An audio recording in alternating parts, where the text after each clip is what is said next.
어, 좀 혼란스러우실 거예요. 그러니까 뭐냐면 뭐 철룡을 한국판 타우러스를 만든다는데 또 타우러스 본사와 LIG 넥스와는 또 공동 개발한다 그러고 그러면 철룡은 뭐고 이거는 뭐야? 두 개 다른 물건입니다. 그리고 둘 다 해야 됩니다. 이유를 말씀드릴게요. 철룡은요. 그러니까 이것도 똑같이 이제 엄살 부리고 발톱 숨기는 건데 철룡은 타우러스가 아니에요. 한국판 타우러스가 아니에요. 타우러스는 우스워. 철룡의 목표는 뭐냐면 기본적으로 사거리 1000km예요. 첫 번째, 시커가 다중 목적이에요. 움직이는 배도 때리고 지상도 때려요. 그거 벌써 한다고 나오잖아요. 그러니까 해상에서 배를 추적할 수 있는 거랑 지상에서 이동 목표 추적할 수 있는 거. 고정은 물론이고 해상, 지상, 고정, 이동 다 때리는 1000km 가는. 그게 뭐예요? 1000km 가고 해상, 지상, 고정, 이동 다 때려. 그거 어디서 봤는데? 네, 미국 재즈미알이죠. 미국이 오스트레일리아하고 폴란드하고 독일하고 네덜란드인가만 수출했어요. 일본도 이거 아직 안 받았어요. AGM 158B 사거리 962km. 제가 LIG 분들한테 헤어지면서 그렇게 얘기했어요. 고생하세요. 재즈미알 만들어주세요. 그때 웃더라고. 재즈미알 만들어주세요. 그렇게 막으라고 왔어요. LIG 분들한테. 예. 두 번째 이슈는 뭐냐. 이거를 변형을 해서 앞에 그 탐색기 시커를 레이더 전자기파를 분석을 해서 내가 갖고 있는 전자기파 지문과 매칭되면 쫓아 들어가는 최종 단계에서 그런 걸로 바꾸면 그러니까 군함 사냥 레이더 끄고 전함 함정 사냥하는 특수 순항 미사일이 돼요. 1000km를 가는 애가. 이게 LRASM입니다. AGM-158C입니다. 미국이 오스트레일리아한테만 팔았죠. 이거 팔린 걸로 했죠. 무시무시하네요. 무시무시하네요. 그러니까 한국의 이른바 철룡은 이거 하려는 거예요. 재즈미알과 AGM-158C. 그럼 사거리로 보나 기능으로 보나 타우러스는 이런 걸 안 해요. 왜 안 할까요? 하면 팔 데가 없어. 못 팔아. 미국도 무서워서 수출을 자제하고 있는 무기를 어디다 갖다 팔라고. 못 팔아요. 사거리 1000km를 가고 레이더 끈 상태에서 미리 갖고 있는 적 함정 데이터베이스에 바탕을 둬서 전자기파 패턴 데이터베이스에 바탕을 둬서 레이더 끈 상태로 적 함정 갖다 때리고 또 재즈미알에 해당하는 놈은 육상, 해상, 이동 표적, 이동 고정 안 가리고 다 때리고 무려 앞에 탄두가 490kg 떼고 이런 거 어디다 갖다 파냐고. 거의 핵폭탄급인데. 그러니까 타우루스 입장에서는 이런 거는 낄 생각이 없는 거죠. 못 끼죠. 근데 한국은 뭐야? 한국 국방부는 야 무기를 꼭 수출하려고만 만드냐?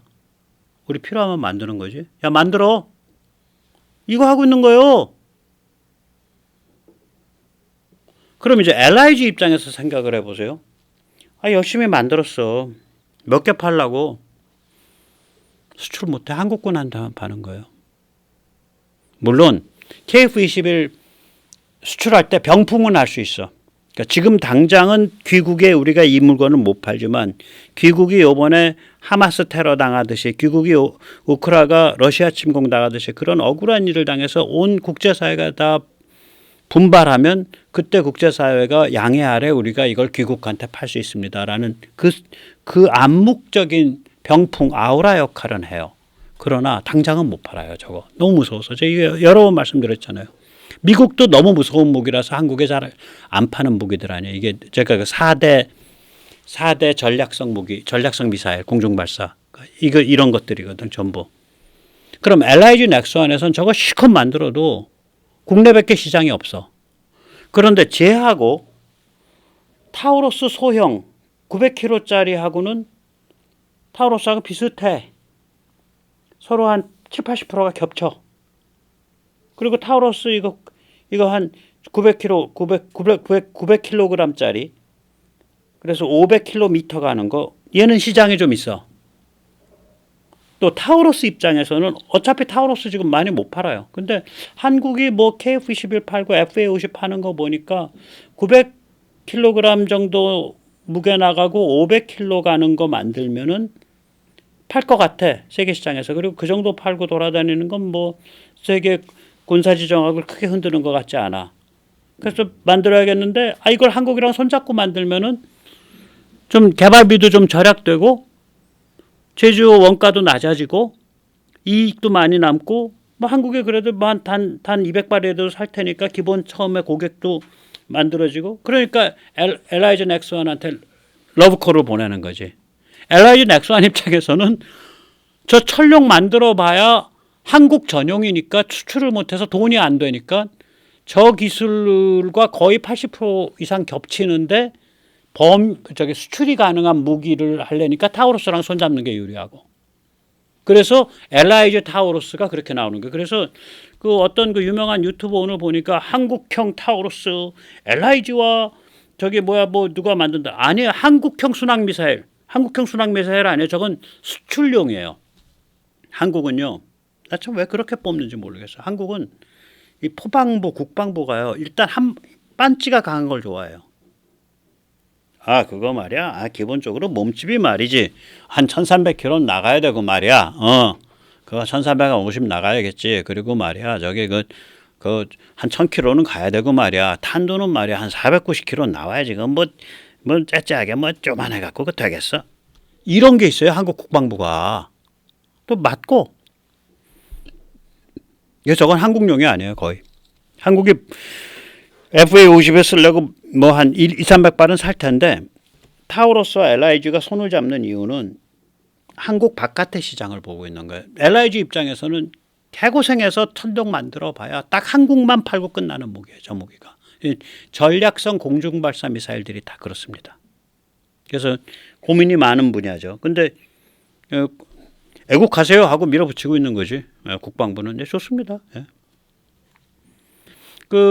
타우루스는 한 450cm 돼요. 그러니까 350K2. 그러니까 이번에 축소용 제한한 게 제가 가서 저것도 받아와서 팜플렛도 한 길이가 한 450cm, 무게가 900kg 정도 나갑니다. 철룡은 커요. 한 500kg, 5m 정도 되고요. 길이는 3000파운드급, 1450kg급이고요. 탄두가 450kg예요. 근데 이제 타우루스 사람들이랑 얘기를 해봤거든. 그랬더니 이렇게 사이즈가 축소했지만 여러 가지 그동안 기술 진보가 있었기 때문에 관통력 똑같습니다. 화약 폭발 파괴력 똑같습니다. 사거리 500km 똑같습니다. 그러니까 타우루스의 진화형인 거예요. 약간 축소시킨. 지금 이제 나오고 있는 게. 그거를 타우루스 본사가 LIG랑 같이 하자. 그 너희가 제조해. 그럼 우리 나 팔고 우리랑 이익 나누자. 얼마나 좋아.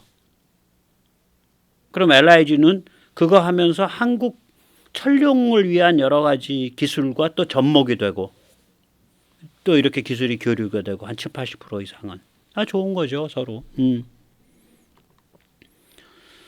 자, 이렇게 아까 봤듯이 지금 철룡을 만들면서 저 무시무시한 1000km 가고 막 전자기파 지문 쫓아서 들어가는 대함 순항 미사일 만들고 1000km 가서 해상, 지상, 고정 이동 안 가리고 다 두들겨 부시는 저런 순항 미사일 만들면서 그거를 천연덕스럽게 타우루스 만들고 있습니다. 한국판 타우루스입니다. 이렇게 발톱을 감추는 거예요. 똑같아요. 초음속 대함 대지 미사일 만들고 있습니다. 이거 발톱 감추고 있는 거예요. 이거 레이더 사냥이 목표입니다. 초음속 공중발사 미사일이 노릴 수 있는 최고 가치의 표적은 레이더입니다. 이거 레이더 사냥을 시드 데드라 그럽니다. 그러니까 적 방공 미사일 제압, 적 방공망 제압, 적 방공망 파괴 그런 뜻입니다. 시드 데드는. 미국이 아무데도 수출 안 하는 오스트레일리아만 빼고는 아금 ER, AGM-88G 무시무시한 무기죠. 이게 초음속이죠. 한 300km 갑니다. 초음속 미사일이니까 멀리 가야 되니까 램젯을 쓰죠. 근데 한국은 액체 연료 환형 흡입구 램젯, 제가 그러니까 liquid fuel annular inlet 램젯이라고 제가 이름을 달았죠. 예, 그 우리 그 지대함 초음속 미사일 이런 거죠. 예. 근데 그거에서부터 아마 발전할 것 같아요. 저는 액체 램젯가 될 가능성이 높다고 보는데, 이게 이미 이런 걸 이제 통합 램젯이라 그러거든요. 이게 제가 제대로 짐작했더라고요. 뒤져보니까 통합 램젯이 이거예요. 여기 그 빨간 선 이렇게 가 있죠. 예, 그 아래 있는 게 그게 이제 그 미사일인데, 예, 그 미사일에 이 저기 벽돌색으로 이렇게 살색으로 이렇게 차 있는 거, 예, 거기가 이제 고체 연료입니다. 처음에는 고체 연료를 태워 가지고 속도를 음속의 2~3배까지 확 올리는 거예요. 부스터라 그러죠. 그럼 고체 연료가 다 타고 나가면 공간이 빌 거 아니에요. 그 공간에 액체 연료가 분사되면서 액체 연료 램젯으로 작동하는 거예요. 그러니까 공간을 같이 겹쳐서 쓰는 거죠. 그러니까 뒤에 부스터가 따로 필요가 없는 거죠. 네. 그러니까 이게 통합 램젯 기술이 이미 뭐 전 세계 거의 베스트급이에요. 이게 이제 거기서 왔잖아요. 그 러시아제 오닉스. 그 러시아의 오닉스가 우리한테 오면 그게 초음속 대함 미사일이라는 걸로 처음에 한 2~3년 전에 공개가 됐고, 그게 인도에 가서는 그게 브라모스가 됐는데, 지금 아마 우리 인도 러시아 합쳐가지고 이거 제일 완성도 있게 선두에 가 있는 건 우리일 겁니다. 전 그렇게 생각합니다. 그래서 이거를 가지고 그러니까 그러니까 이 통합 램젯, 그러니까 액체 연료 환형 흡입구 램젯, 이걸 가지고 하려는 건지 아니면 고체 연료 램젯을 가지고 하려는 건지 모르겠어요. 저는 아마 액체 연료 가지고 할 것 같아요. 사실은. 예. 근데 고체 연료 쪽도 뭐 이게 아주 고난도 기술인데 우리가 간다 그러면 갈 수 있다고 봐요. 몇 년 안에. 저는 좀 낙관적으로 봅니다. 이게 왜 그러냐면 이 고체 연료 램젯은요, 핵심 기술이 뭐냐면 이 추진체 성형, 그리고 추진체가 연소돼 가지고 타들어가는 그 패턴과 속도 조절하는 그 능력이에요. 추진체의 기하학적인 거를 어떻게 성형을 잘 할 거냐인데, 추진체를 기하학적으로 성형을 잘 하려면은 기술이 뭐가 있어야 되냐? 가소성 추진체에 대한 기술이 있어야 돼요. LIG 넥스원 거기 갔더니 한 구석에 아무도 안 보게 이렇게 딱 있는 거예요. 요거 지금 왼쪽에 노란 박스로 칠해놓은 거. 저거 가만히 보세요. 열 가소성 추진체, thermoplastic propellant라고 돼 있어요. 저거 지금 제가 사진을 잘못 찍어서 어두컴컴하게 나왔는데요. 저거 무슨 뭐 이렇게 저기 뭐 플라스틱 이렇게 사출해 놓은 것 같아. 그리고 내부에 여러 가지 기하학적 모양들이 들어 있잖아요. 그러니까 저런 거를 잘 성형을 하고 성형 부위마다 그 여러 가지 경막 같은 것들을 좀 섞어 놓을 수 있고, 그것이 타들어가는 그 속도를 잘 수학적으로 계산해 가지고 일정하게 만들고, 이런 기술이에요. 고체 연료 램젯이. 기술의 성격이. 그래서 아마 기반 기술이 많이 돼 있을 거다. 특히 한화가 지금, 이건 제가 한화랑 직접 얘기를 했어요. 그러니까 한화 얘기 제가 전해드릴게요. 우리가 흔히 보면 뭐 400mm짜리 무슨 뭐 천무 뭐 투 뭐 어쩌고 저쩌고 400mm는 개발 안 한대요. 개발하고 있는 건 300mm인데, 그러니까 탄도미사일이 아니고 300mm급이에요. 310, 312, 뭐 315 이렇게 된다 그러더라고요. 탄도미사일이 아니고 239mm의 확대판이라 그러더라고요. 그럼 사거리, 이게 239로 사거리, 그 사람은 사거리 2배 얘기하는데 바깥에서 지금 도는 얘기는 사거리 3배, 4배 간다. 그러니까 240km 간다. 이제 램젯이다 이런 얘기거든. 그러면 얘는 고체 쓸 거냐 액체 쓸 거냐 이거지. 전 얘는 고체 쓸 거라고 봐요. 그래서 우리가 고체 연료 램젯으로 추진되는 뭔가를 상당히 빨리 보게 될 겁니다.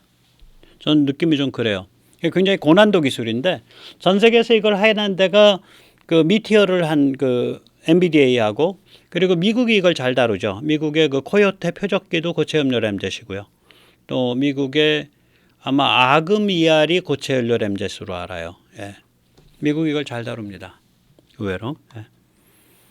이거 아까 했던 거 조금 더 설명드리는 거죠. 예. 고체 연료 램젯의 핵심은 이 추진체의 성형 및 연소 조절이에요. 그러니까 열 가소성 서머플라스틱 프로펠런트를 잘 만드는 게 그거고, 여기 보면 이렇게 그 안에 그 마치 플라스틱 성형한 것처럼 이렇게 여러 가지 복잡한 기하학적인 패턴들이 있어요. 제가 사진 잘못 찍어서 그렇습니다. 옆에 누가 지나가서 그랬어.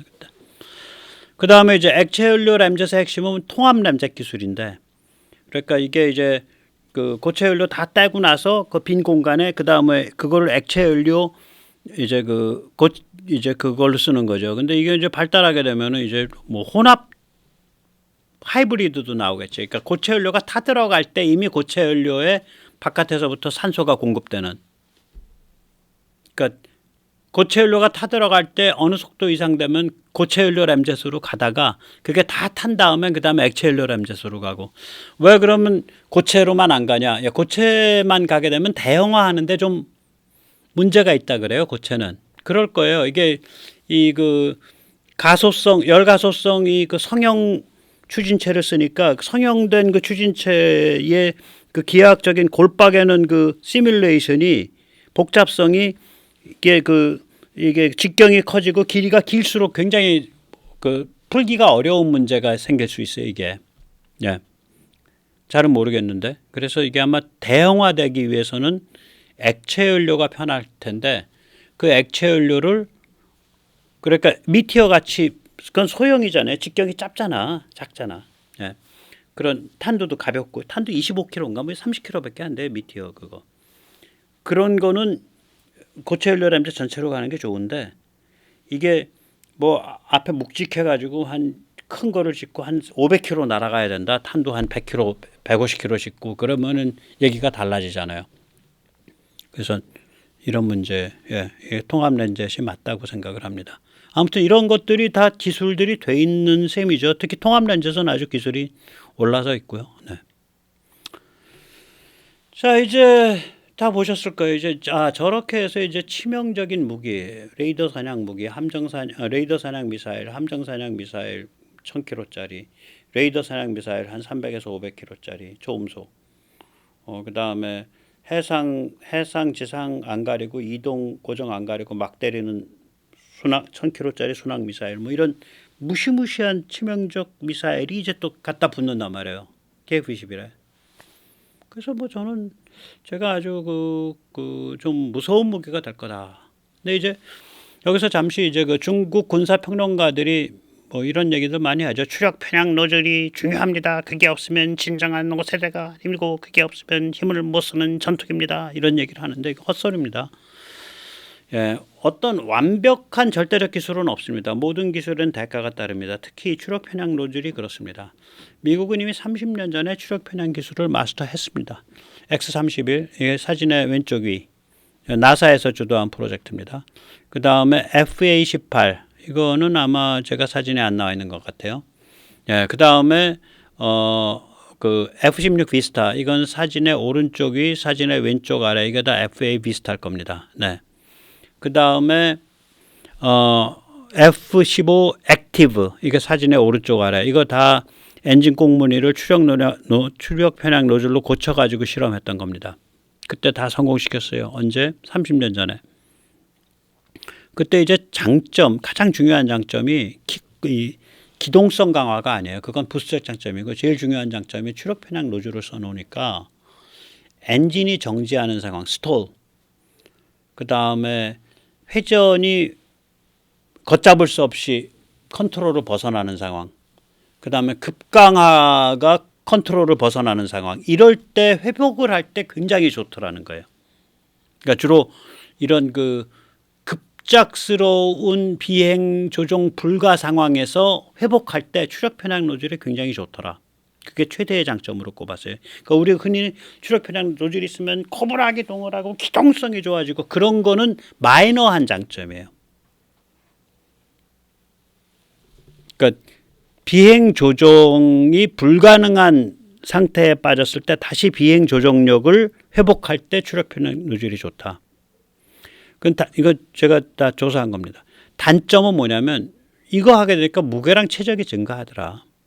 그리고 고장이 잦더라. 유지 보수비가 폭증하더라. 그다음에 얘가 있으니까 새내기 조종사들이 겁대가리 없이 비행기를 험하게 몰아가지고 진짜로 황당한 상황으로 가서 진짜 사고 나더라. 오히려 새내기들은 내가 좀 개판 몰아서 좀 비행 조종 불능 상태 몰아넣어도 지가 알아서 다시 살아나네 하고 그냥 막 mon다는 거예요. 그래서 오히려 사고 나더라는 거예요. 그게 단점들이에요. 그럼 이제 장단이 이렇게 있는데 그러면 이 그 추력 편향 노즐에 가지는 이 그 회복 불가 상황 갔을 때 그러니까 비행 조정 불가 상황 갔을 때 회복해내는 힘 이거가 다른 방식으로 어느 정도 달성 가능하다면 추력 편향 노즐 갈 필요가 뭐 있냐. 그래서 이게 5세대 형상의 불안정한 기체에다가 엔진이 빵빵하게 커지면 이게 그런 그 악순환에 빠져가지고 비행기가 까라하는 일이 오히려 없다는 거예요. 이거 바로 KF-21이네. 5세대 형상 기체에 엔진 빵빵하네. 추력 좋네. 그 다음에 두 번째는 비행 조정 지능을 강화해서 아까 그 컨트롤러 이런 걸 강화하면 그러면 이런 상황에 빠지는 것도 예방을 하고 또 회복력도 강해지고 소프트웨어적으로 그 두 가지를 하면은 대충 이 효과를 거두더라. 그래서 추력 편향 노즐에 대해서 그렇게 많이 신경을 안 쓰는 거예요. 단지 저걸 많이 신경 쓰죠. 이제는 그 히트 시그네처 그러니까 그 인프라레드 시그네처 그러니까 적외선 지문 그러니까 뒤에서 뿜어져 나오는 불기둥을 어떻게 분산시킬 거냐. 공중으로 빨리. 그래서 적외선 센서가 나의 전투기를 감지하는 것을 어떻게 하면 힘들게 만들 거냐. 요새는 그거에 많이 가 있는 것 같아요. 추력 편향 노즐 그 자체가 아니라. 자 이제 뭐 사실 KF-21에 대해서 거의 국뽕에 꽉 차오르도록 많이 이제 떠들었습니다. 예. 근데 이제 제가 이제 이런 제 밀리터리 쪽을 이렇게 다루는 걸 보면 아시겠지만 항상 이렇게 그 뭐라 그럴까 지정학적인 문맥에서 다시 보고 그거를 다시 모아요. 이 군사지정학은 한국의 운명을 결정짓는 핵심 변수입니다. 한 2000년 전부터 이래요. 이거 우리가 그러니까 원주민을 다 잡아 죽이고 새로운 집단이 왕창 들어와서 전부 지배하고 이런 현상이 한 2만 5천 년 동안 거의 없거든요. 그러니까 차곡차곡 쌓여서 발효를 했다고. 그게 왜 그러냐면 여기가 군사지정학적으로 정복하기가 참 껄끄러운 데죠. 군사지리적으로 또 지정학적으로. 그래서 여기는 이게 항상 결정짓는 거고 제가 뭐 다른 데서도 말했으니까 오늘은 여기까지만 할게요. 근데 이제 좌파들은 시각은 비틀려 있지만 여기에 대해서 굉장히 예민하고 결사적으로 이 해석에 매달려요. 실제로 왼쪽 성향 애들 밥 먹을 때 술 먹을 때 하는 얘기 보면 군사지정학적 세계 정세가 어떻고 뭐가 어떻고 이 얘기가 계속해. 시각이 비틀려 있지만